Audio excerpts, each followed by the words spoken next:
नमस्कार, सभी हमारे इंडिया टीवी के दर्शकों का हार्दिक स्वागत व अभिनंदन करता हूं और आप सभी को धनतेरस से जो शुरुआत हो जाती है दिवाली के 5 दिन के पर्व की, उसके आपको बहुत बहुत हार्दिक शुभकामनाएं देता हूं। और धनतेरस की विशेष रूप से दोस्तों, धनतेरस के दिन आपको कैसे पूजा अर्चना करनी चाहिए, क्या क्या सामग्री की आपको आवश्यकता होगी, वो सारी जानकारी आज मैं आपको दूंगा। इसलिए बहुत ध्यान के साथ वीडियो को सुनिएगा।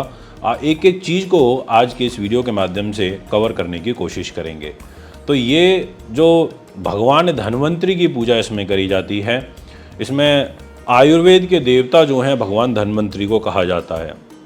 कुबेर देवता की पूजा करी जाती है। माँ लक्ष्मी जी की, गणेश जी की पूजा का विधान इसमें बताया गया है। और धनतेरस पर शुभ चीज़ों की खरीदारी करना अत्यंत ही लाभदायक बताया गया है। जैसे सोना, चांदी, वाहन, बर्तन, बही खाता, प्रॉपर्टी, इलेक्ट्रिकल जो सामान होता है वो खरीदना अत्यंत लाभदायक होता है। और इनके प्रभाव से माँ लक्ष्मी का आशीर्वाद प्राप्त होता है। इसलिए कोई सोना लोग खरीदते हैं, कोई चांदी खरीदते हैं, झाड़ू खरीदने का भी विधान है और बहुत सारी औषधियों को खरीदने का विधान है। बहुत सारी औषधियाँ धनवंतरी यानी कि धनतेरस के दिन बनाई जाती हैं, निर्मित की जाती हैं। इसलिए जितने भी आयुर्वेद के डॉक्टर हैं वो विशेष रूप से उस दिन भगवान धन्वंतरी की पूजा करते हैं। ये बहुत सारी चीज़ें हैं, ये मैं आपको धीरे धीरे सब कवर करता चला जाऊंगा अभी वीडियो में। इसलिए अभी आप बहुत ध्यान के साथ मेरी बात को समझिएगा। देखिए, इस दिन के पूजन का विशेष महत्व है और इस दिन यम के नाम का दीपक विशेष रूप से प्रज्वलित किया जाता है। यम का दीपक प्रज्वलित करने से एक तरीके से दीप देवता तो प्रसन्न होते ही हैं, साथ में सुख समृद्धि की प्राप्ति होती है। इसलिए यम के दीपक के तौर पर आप जो है एक बड़ा दीपक जरूर प्रज्वलित करें, जो कम से कम 4 से 5 घंटे तक प्रज्वलित होता रहे। अब विषय आता है कि धनतेरस पर क्यों खरीदते हैं हम बर्तन। देखिए, धनतेरस पूजा को जो है धन त्रयोदशी के नाम से भी जाना जाता है और जो धन्वंतरी जी हैं वो इस दिन अवतरित हुए थे। इसी कारण से इस दिन को धनतेरस कहा गया है। समुद्र मंथन में भगवान धन्वंतरी कलश में अमृत लेकर निकले थे, इसीलिए इस दिन धातु के बर्तन खरीदना अत्यंत शुभ बताया जाता है। इसलिए कहा जाता है कि इस दिन कुछ कलश, कुछ बर्तन खरीदना बहुत लाभदायक होता है। बहुत सारे लोग ऐसे होंगे जो बहुत ज़्यादा सामर्थ्यवान नहीं होंगे, वो सोने चांदी नहीं खरीद सकते, तो आप लोगों के लिए मैं ये कहना चाहूँगा कि आप कलश की पूजा कर सकते हैं, कलश खरीद सकते हैं, वो आपके लिए बहुत अच्छा रहेगा। आप लोहे का, स्टील का कोई बर्तन खरीद सकते हैं, वो आपके लिए अच्छा रहेगा।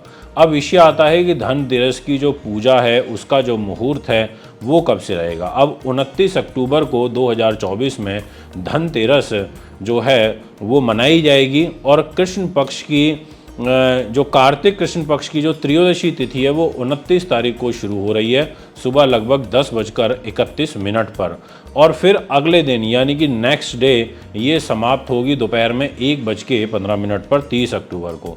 इसलिए जो पूजा का मुहूर्त है सबसे अच्छा वो शाम को है 6:30 बजे से लेकर के और 8:15 बजे तक। इस टाइम पीरियड में आप पूजा कर सकते हैं। अब सूर्य उदय की जो तिथि है वो त्रयोदशी रहेगी, एक तरीके से उसका प्रभाव ज़्यादा माना जाता है। तो ब्रह्म मुहूर्त में यानी कि सुबह लगभग 4:45 बजे से लेकर के और 5:45 बजे तक ये एक तरीके से ब्रह्म मुहूर्त माना जाएगा। तो आप उस दिन सुबह जल्दी नहा धो के स्नान करके आप अपने घर की, मंदिर की सफाई करें, उसको स्वच्छ करें, अच्छा रहेगा। इसके अलावा जो प्रदोष काल होता है जिसका सबसे अधिक महत्व होता है वो शाम को 5:30 यानी कि अलग अलग शहर के हिसाब से रहेगा, पर 5:30 के बाद 5:35 से लेकर के लगभग 8:10 तक, 8:12, 8:13, कहीं 8:15 तक रात्रि तक ये प्रदोष काल रहेगा। इस टाइम पीरियड में पूजा करना बहुत अच्छा होता है। और एक यम का दीपक जो प्रज्वलित किया जाता है, जो मैंने अभी आपको थोड़ी देर पहले बोला, वो दीपक आपको शाम को 5:45 बजे से लेकर के और लगभग 7 बजे से पहले पहले प्रज्वलित कर देना चाहिए। अब विषय ये आता है कि आपको किस तरीके से उस दिन क्या करना है। तो धनतेरस के दिन आप सुबह साफ सफाई के बाद सूर्योदय से पूर्व स्नान कर लें और नए वस्त्र पहने। जो घर का मुख्य द्वार है उस पर आप रंगोली बनाएं, वो आपके लिए बड़ा अच्छा रहेगा। अपने कार्यस्थल पर बनाएं, दुकान की भी सफाई करें, ऑफिस की सफाई करें। आप वंदनवार जो होता है उसको लगाएं, बहुत अच्छा रहेगा। लक्ष्मी जी के जो पद चिन्ह होते हैं वो लगाएं, क्योंकि लक्ष्मी और गणेश जी की जो पूजा है वो विशेष रूप से धनतेरस पे करी जाती है। भगवान जो धन्वंतरी हैं उनको कृष्णा तुलसी, गाय का दूध और उससे बने मक्खन का भोग लगाना बड़ा अच्छा होता है। भगवान धन्वंतरी की जो प्रतिमा होती है, चित्र होता है, वो आपको लेकर के आना है। और जो पीतल की वस्तु होती है उसको आप अवश्य खरीदें, उन्हें भेंट के रूप में यानी कि आप जो भगवान धन्वंतरी हैं उनको भेंट स्वरूप ये आप उनको अर्पित करें। इसके अलावा एक धन्वंतरी स्तोत्र होता है, उसका आपको पाठ करना चाहिए। ये सारी चीज़ें आपको शाम के समय करनी चाहिए, क्योंकि जो मैंने मुहूर्त बताए हैं पूजा के वो शाम के बताए हैं, और रात्रि की पूजा ही धन्वंतरी के लिए सबसे अच्छी होती है। तो शाम को आप इस विधि विधान से या इस सामग्री का प्रयोग कर सकते हैं जो मैंने बताई है, और भी बहुत सारी सामग्री जो मैं अभी आपको बताऊंगा।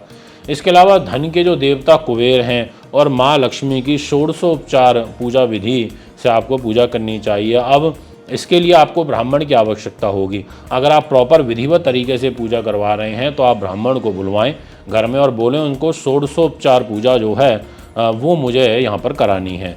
अब इसमें आपको, अगर आप खुद भी कर रहे हैं और सामान्य पूजा कर रहे हैं तो आपके पास हल्दी, कुमकुम, अक्षत, भोग के लिए आपके पास होना चाहिए। चावल आप ज़रूर रखें, और उत्तर दिशा में जो है देवताओं की पूजा करना अति उत्तम माना जाता है। और शुभ मुहूर्त में ख़रीदारी करें, यानी कि शाम को, जो मैं राहु काल में बिल्कुल घर से बाहर ना निकलें, काल की चौघड़िया में आप बिल्कुल बाहर ना निकलें।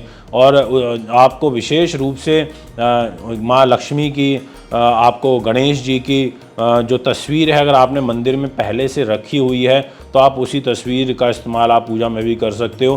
पर जब दिवाली का पर्व मनाया जाता है तो उस दिन नई लक्ष्मी और गणेश जी की जो प्रतिमा होती है वो लेकर के आई जाती है। तो आप सेम जो आपके पास पहले से प्रीवियसली आपके मंदिर में है उसी से आप उनका पूजा अर्चना कर सकते हो। इसके अलावा जब शाम को आप पूजा करोगे तो आपको आटे से चौमुख यानी कि 4 मुख वाला एक दीपक बनाना है। अगर खुद बना ले तो बहुत अच्छा रहेगा।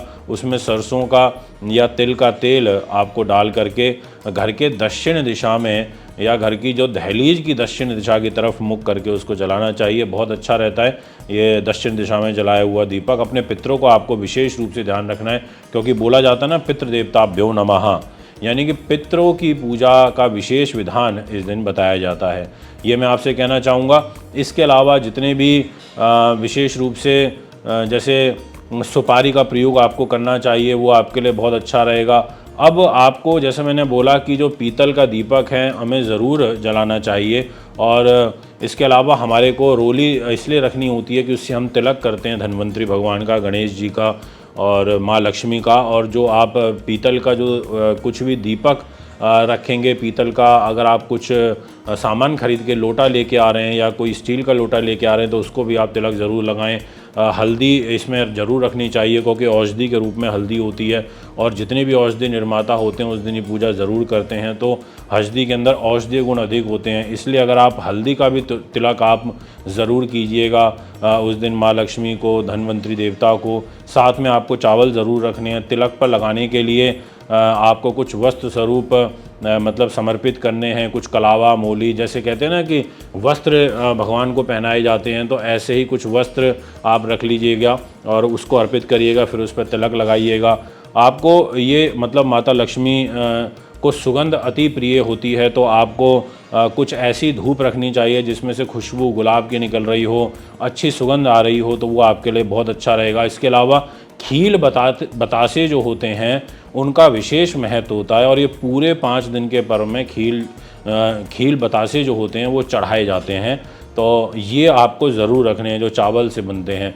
इसीलिए आपने देखा होगा आप कितना ही मिष्ठान का भोग लगाओ, बढ़िया बढ़िया मिठाई लगाओ, बट खील बताशे आपको उस दिन ज़रूर मतलब माँ लक्ष्मी, गणेश जी को, धन्वंतरी जी को आपको चढ़ाने हैं। और इसके अलावा आपको थोड़ा सा जो धनिया है वो आपको, साबुत धनिया आपको ज़रूर पूजा के अंदर इस्तेमाल करना है।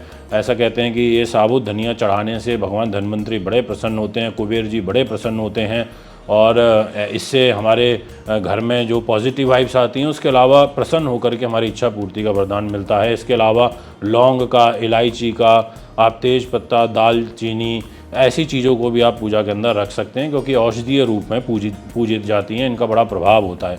और इसके अलावा आपको नीम का, तुलसी का, जो कड़ी पत्ता होता है, ये सब भी आप साथ में रख सकते हो। भोग के लिए आपको मिठाई अवश्य रखनी है।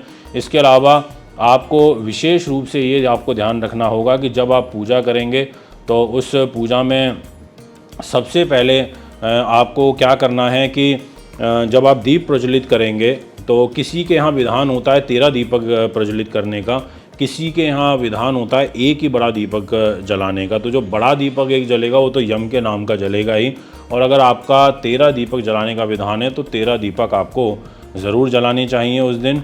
और जब भी आप जब दीप देवताभ्यो नमः, दीप देवताभ्यो नमः, ओम ज्वाला मालिंदे नमः, जब आप दीप प्रज्वलित करेंगे तो ये मंत्र आप ज़रूर बोलिएगा। इससे दीपक प्रसन्न होते हैं, दीप देवता प्रसन्न होते हैं। ये आपको करना है। और आपको पूजा मतलब स्थान का पवित्रीकरण ज़रूर करना है। स्थान का पवित्रीकरण करने से वो स्थान शुद्ध हो जाता है। पवित्रीकरण कैसे करोगे? उसके लिए गंगा जल की आपको आवश्यकता होगी। तो गंगा जल का छिड़काव अपने इस खुद शरीर पर 3 बार आचमन आप करिएगा। ओम माधवाय नमः, केशवाय नमः, ओम नारायण नमः, ऐसे करके थोड़ा गंगा जल 3 बार आपको ऐसे पीना है। और आपको उस स्थान पर भी पवित्र करना है। उसके बाद आपको पूजा अर्चना शुरुआत करनी है पूजा की। आपको दीपक प्रज्वलित करने के बाद में आपको जो मैंने एक स्तोत्र बोला था धन्वंतरी जी का, वो आपको पढ़ना है। आप उस दिन फूल मतलब जो झाड़ू होता है वो ज़रूर रखिएगा, आपके लिए अच्छा रहेगा। या नारियल की झाड़ू रखना यहाँ पर काफ़ी अच्छा रहेगा, ये मैं आपसे कहना चाहता हूँ। तो ये वो सारी चीज़ें हैं जिनका ध्यान रखते हो। लास्ट में आपको आरती करनी है माता लक्ष्मी जी की, गणेश जी की, और धन्वंतरी स्तोत्र जितना हो सके उतना आपके लिए पढ़ना अति लाभदायक रहेगा। तो ये हैं वो सारी चीज़ें। उस दिन अपने विचार शुद्ध रखिएगा। अच्छे वस्त्र, जब आप जिस चौकी के ऊपर माता पार्वती को, गणेश जी को, धन्वंतरी जी की प्रतिमा को लगाएंगे, उस स्थान की आपकी जो चौकी होगी उस पर पीले रंग का या लाल रंग का जो कपड़ा है वो आपको बांधना है ना। आप जो कलश बना रखेंगे, कलश नारियल, उसको लाल रंग के कपड़े से लपेटना है। और आपको दीपक जो है, जब वो दीपक जो उसके चारों तरफ फूल आपको रखने हैं, और सबके सामने एक एक फूल आपको ज़रूर रखना है, तीनों के सामने, माँ लक्ष्मी, गणेश जी के सामने। तो एक इस तरीके से आपको चीज़ों को आगे बढ़ाना है। तो ये है धनतेरस के लिए उपयुक्त सामग्री और किस तरीके से पूजा करनी है। तो दोस्तों फिर आपसे मुलाकात करूँगा। नमस्कार।